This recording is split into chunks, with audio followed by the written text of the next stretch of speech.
जैसा कि पिछले वीडियो में मैंने बताया था कि अकाउंट्स में मैं क्या पढ़ाने वाला हूं आप लोग को 11th के अकाउंटेंसी में। तो इसका चैप्टर समरी जो है वो इस तरह से है। जैसे सबसे पहले है meaning and objective of accounting. तो स्टार्टिंग के जो थ्योरेटिकल चैप्टर्स होते हैं वो यहाँ के टीचर्स क्या करते हैं, वो छोड़ देते हैं, क्योंकि वो एग्जाम में सिर्फ उससे थ्योरेटिकल क्वेश्चंस आते हैं।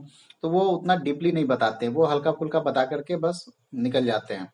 लेकिन मैं आपको स्टार्टिंग के जितने भी थ्योरेटिकल चैप्टर है वो पढ़ाऊंगा, क्योंकि मैक्सिमम जो क्वेश्चंस आने वाले हैं एग्जाम में आगे, मतलब फ्यूचर में, जैसे सीपीटी की तैयारी कीजिएगा आप लोग, तो वो सब इसी चैप्टर से आते हैं। और आपका बेस जो स्ट्रांग होता है वो इन्हीं चैप्टरों को पढ़ के होता है।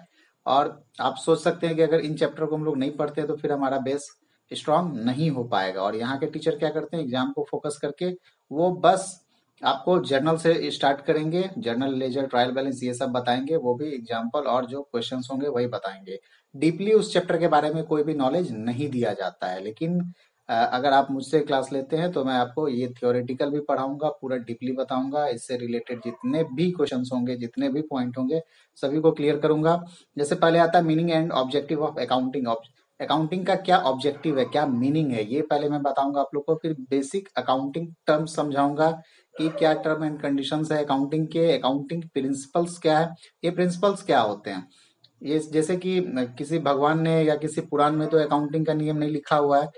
वर्ल्ड के जो चार्टर्ड अकाउंटेंट्स हैं, बेस्ट चार्टर्ड अकाउंटेंट्स बोलिए या फिर चार्टर्ड अकाउंटेंट की जो संस्था है, वो लोग बैठ करके पहले रूल एंड रेगुलेशन डिसाइड किए कि अकाउंटिंग जो होगा वो किस तरह से होगा, अकाउंटिंग किस तरह से किया जाए, ये सारे चीजों को वो लोग डिसाइड किए। फिर एक रूल रेगुलेशन बनाए कि जर्नल एंट्री किस फॉर्मेट में करना है, लेजर किस फॉर्मेट में करना है, ये सारे रूल्स और रेगुलेशन उन्होंने बनाया है। उसी को फॉलो करते हुए हम लोग अकाउंटिंग करते हैं, अकाउंटिंग के प्रोसेस पे आगे चलते हैं। लेकिन ये यहाँ के टीचर नहीं बताते हैं। Process and base of accounting ये आप लोगों को बताया जाएगा। Accounting standard and international financial reporting standard, ये IFRS, ये भी बताया जाएगा। अकाउंटिंग स्टैंडर्ड क्या है, जिसमें क्या क्या रूल और रेगुलेशन लिखे गए हैं, जिसे मानते हुए हम लोग अकाउंटिंग करते हैं। ठीक है, क्योंकि अकाउंटिंग एक ऐसा प्रोसेस है जिसे कि लगभग लगभग मैक्सिमम कंट्रीज में एक जैसा ही ये है। तो सबको मिला करके एक राय बना करके उसी हिसाब से अकाउंटिंग किया जाता है। फिर हम लोग आते हैं अकाउंटिंग इक्वेशंस पे। अकाउंटिंग इक्वेशन आप लोग को बताया जाएगा, डबल एंट्री सिस्टम पढ़ाया जाएगा। फिर जो होगा वो होगा origin of transaction source document, origin of transaction source document, इसके बारे में बताया जाएगा। फिर बुक्स ऑफ ओरिजिनल एंट्री यानी जर्नल, आप जो पढ़ेंगे यहाँ पे, तो आप लोगों का जो कोर्स स्टार्ट होता है वो यहाँ जर्नल से स्टार्ट होता है। सोचिए ये 9th नंबर का चैप्टर है, इससे पहले के 8 चैप्टर वो लोग छोड़ देते हैं टीचर। लेकिन 8 चैप्टर अगर छोड़ने वाला ही होता तो वो फिर आपके बुक्स में क्यों होता। अगर उस चैप्टर से क्वेश्चंस नहीं आते या फिर वो चैप्टर इंपॉर्टेंट नहीं है कि उसको बस थोड़ा थोड़ा पढ़ा जाए, तो फिर वो आपके बुक में क्यों है। फिर तो वो आपके बुक में नहीं होता, आपका बुक डायरेक्ट जर्नल से स्टार्ट होना चाहिए था। लेकिन नहीं है, इसका इंपॉर्टेंस है, इसीलिए ये आपके बुक में है। फिर आपको मैं बताऊंगा ये जो जर्नल एंट्री है, ये आप अगर पूरे बिहार में पढ़ेंगे तो मैक्सिमम टीचर्स आपको गोल्डन रूल पढ़ाएंगे। गोल्डन रूल क्या होता है, बहुत ही ज्यादा कंफ्यूजन वाला होता है। अभी तो आप किसी तरह रट के एग्जाम पास कर जाएंगे, लेकिन जब आगे आप फ्यूचर आगे जाएंगे अकाउंटिंग के सेक्टर में, CA CPT या CS जो भी कोर्स करने जाते हैं, BBA या MBA करते हैं, फिर वहां आपको बहुत ही ज्यादा दिक्कत होने वाला है। क्योंकि जर्नल एंट्री प्रूव्ड करके यहाँ कोई भी नहीं पढ़ाते हैं। एक एक एंट्री को मैं प्रूव्ड करके पढ़ाऊंगा कि आखिर ये डेबिट क्यों हुआ और ये क्रेडिट क्यों हुआ, यानी आपको हर एक चीज प्रूव्ड करके बताया जाएगा। इसीलिए आप लोग ये भी देखेंगे इसमें कोर्स में कि आपको मैक्सिमम, या बोल सकते हैं आप, 5 से 6 राइटर, मिनिमम 5 से 6 राइटर के बुक में जितने भी जर्नल एंट्री होंगे वो सारे हम करवाएंगे। सिर्फ जर्नल एंट्री नहीं, हर एक टॉपिक का जितने भी 5 से 6 राइटर के बुक में होंगे वो सारे क्वेश्चंस आपसे सॉल्व करवाएंगे, CPT के भी क्वेश्चन सॉल्व करवाएंगे। इससे बेनिफिट ये होगा कि आप जब आगे क्लास करने जाएंगे इन फ्यूचर हायर एजुकेशन में, तो आपको प्रॉब्लम नहीं होगा। आप अभी से ही सारे क्वेश्चन सॉल्व करके गए हुए रहेंगे, तो आपको ज्यादा दिक्कत नहीं होगा। इसके बाद कैश बुक है, कैश बुक में कैश से रिलेटेड एंट्री किस तरह से की जाती है वो मैं बताऊंगा आप लोगों को। ये भी थियोरेटिकल नहीं बताऊंगा, ये सारे चीजें प्रैक्टिकली बताऊंगा, क्योंकि यहाँ के टीचर जो है वो प्रैक्टिकली नहीं बताते, वो थ्योरेटिकली बताएंगे आपको। सिर्फ बुक्स में इस तरह से है और रजिस्टर में या कॉपी में आपको किस तरह से बनाना है, बस यही बताएंगे यहाँ के टीचर। यहाँ के टीचर प्रैक्टिकली नहीं बताते, लेकिन मैं आपको बहुत सारे बैंक्स के स्टेटमेंट निकाल करके वो दिखाऊंगा और उसका टैली में किस तरह से मिलान करना है वो सिखाऊंगा, किस तरह से उसका एंट्री करना है वो सिखाऊंगा। यानी कि आपका जर्नल से ही टैली में किस तरह से एंट्री करना है वो सारी चीजों को मैं सिखाते चला जाऊंगा। टैली में क्यों सिखाऊंगा, क्योंकि अभी आप देखेंगे मैक्सिमम कंट्रीज में अकाउंटिंग के लिए जो सॉफ्टवेयर यूज करते हैं, सीए या ऑडिट के लिए जो सॉफ्टवेयर यूज किया जाता है वो मैक्सिमम टैली ही यूज किया जाता है। इसीलिए मैं आपको टैली में स्टार्टिंग से ही बताया करूंगा ताकि आप यूज टू हो जाइएगा वो प्रैक्टिस करते करते, और जब आप इन फ्यूचर अपने काम पे जाते हैं तो वहां आपको दिक्कत नहीं होगा। इसके बाद है books of original entry, special purpose subsidiary book. Subsidiary book जितने भी हैं, परचेज बुक हुआ, एसएलसी रिटर्न बुक हुआ या परचेज रिटर्न बुक हुआ, जितने भी है वो सारे मैं आपको पढ़ाऊंगा। फिर लेजर बताऊंगा, लेजर किस तरह से बनाया जाता है, लेजर का क्लोजिंग एंट्री किस तरह से किया जाता है, और ये लेजर टैली में भी किस तरह से क्रिएट किया जाता है, ये सारी चीज बताऊंगा। सब्सिडरी बुक्स भी टैली में किस तरह से किए जाते हैं ये भी मैं बताऊंगा। ट्रायल बैलेंस एंड इरर्स ये किस तरह से होगा ये भी मैं बताऊंगा टैली में भी और बुक्स में भी। बैंक रिकॉन्सिलेशन स्टेटमेंट, जितने भी बैंक के स्टेटमेंट वगैरह होंगे वो सारे मैं आपको निकाल करके वो बैंक रिकॉन्सिलेशन स्टेटमेंट में बताऊंगा। सॉरी, मैं यहाँ पे बुक्स ऑफ ओरिजिनल, ये कैश बुक तो ठीक था। हाँ, बैंक रिकॉन्सिलेशन स्टेटमेंट में जितने भी बैंक के स्टेटमेंट होते हैं, जैसे आप अपने बुक्स में एंट्री करते होंगे, अपने यहाँ बिजनेस में आप एंट्री करते होंगे, और बैंक में किस डेट में कितना ट्रांजेक्शन हुआ, दोनों को किस तरह से मैच किया जाता है, दोनों के डिफरेंसेस को किस तरह से ढूंढा जाता है, वो मैं आपको बताऊंगा बैंक रिकॉन्सिलेशन स्टेटमेंट में। फिर डेप्रिसिएशन पढ़ाऊंगा मैं, डेप्रिसिएशन की क्लोजिंग एंट्री वगैरह किस तरह से होती है, सारे चीज इसका भी टैली में किस तरह से एंट्री किया जाएगा ये भी मैं बताऊंगा। फिर प्रोविजन एंड रिजर्व, किस तरह से हम लोगों को प्रोविजन रखना चाहिए और रिजर्व रखना चाहिए, क्योंकि अगर कभी कैपिटल की शॉर्टेज होती है या फिर प्रॉफिट कम होता है तो हम लोग किस तरह से उस प्रोविजन एंड रिजर्व को यूज करते हैं ये सिखाया जाएगा। फिर बिल ऑफ एक्सचेंज सिखाया जाएगा। रेक्टिफिकेशन ऑफ इरर्स बताया जाएगा आपको। जैसे हम लोग अकाउंट्स में एंट्री को काट नहीं सकते हैं, अगर कोई एंट्री गलत हो जाता है तो उसे पेन से नहीं काट सकते हैं, उसके लिए रिवर्स एंट्री करना पड़ता है और फिर एक रेक्टिफाइंग एंट्री करना पड़ता है। जैसे अगर आप लोग नॉर्मली यहाँ पढ़ेंगे, जो टीचर के पास ना ही कॉन्सेप्ट है ना ही प्रिंसिपल है, कॉन्वेंशन है, किसी भी चीज का नॉलेज नहीं है, तो एक जर्नल एंट्री आप लोगों को बताता हूँ मैं।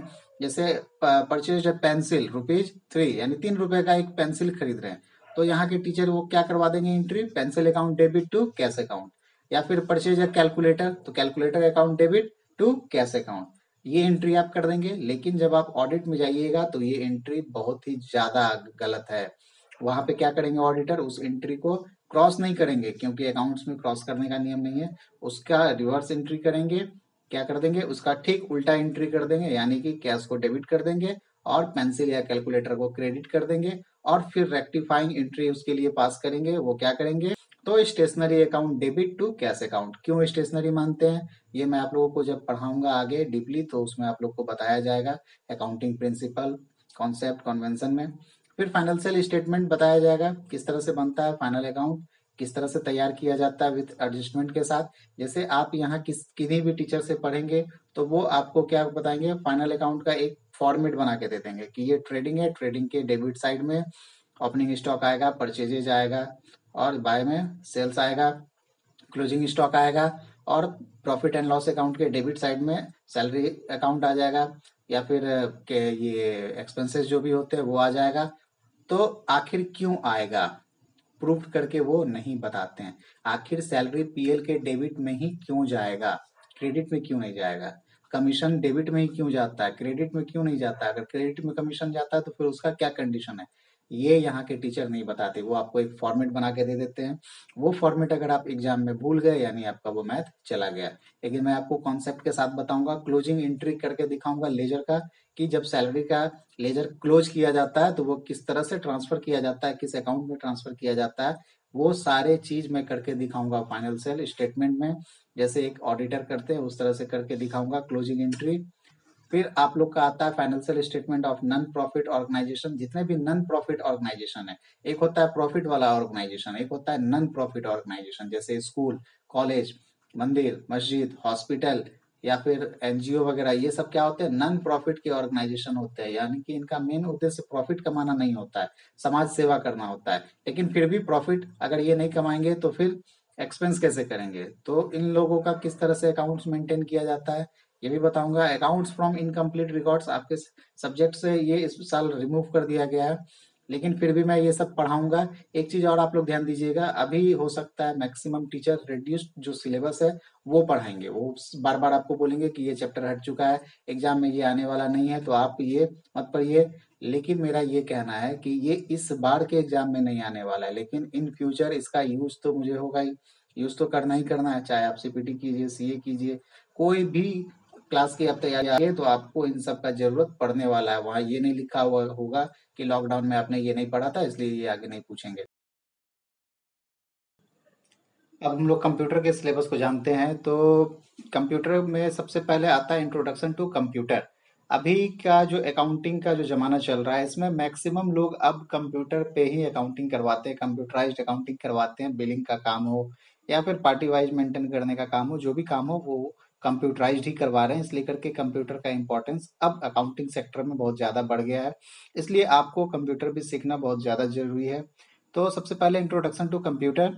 इंट्रोडक्शन टू कंप्यूटर में आपको कंप्यूटर यूज करना, ऑफिस पैकेज वगैरह ये सब सारा चीज मैं सिखा दूंगा। इसके बाद है introduction to accounting information system.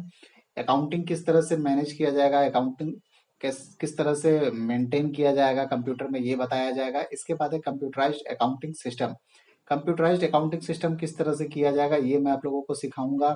बहुत सारे सॉफ्टवेयर पे किस तरह से बिलिंग होता है, उस बिल को कैसे आपको टैली में एंट्री करना है वो मैं आपको सिखाऊंगा। Accounting software package tally ERP 9 जो भी लेटेस्ट चल रहा है, इसकी ट्रेनिंग मैं आप लोगों को दूंगा। ये इसलिए भी इम्पोर्टेंट है क्योंकि मैक्सिमम कंट्री में जो चार्टेड अकाउंटेंट है वो जो अकाउंटिंग के लिए सॉफ्टवेयर यूज करते हैं वो टैली ही यूज करते हैं। तो अगर आप अकाउंटिंग सेक्टर में अपना फ्यूचर बनाना चाहते हैं, आगे जाना चाहते हैं, तो आपको टैली पे पूरा कमांड होना चाहिए, तभी आप अच्छे से काम कर पाएंगे। तो अभी जो आपका ये स्टार्टिंग का 2 साल है इंटर का, आप इसमें बहुत ही अच्छे से टैली सीख करके और सारे एंट्री का उसमें कमांड कर सकते हैं, यूज कर सकते हैं सीख करके, और ढेर सारे प्रोजेक्ट वर्क मैं आपको टैली में देने वाला हूँ, कंप्यूटर में देने वाला हूँ। तो ये आपका कंप्यूटर का सिलेबस है।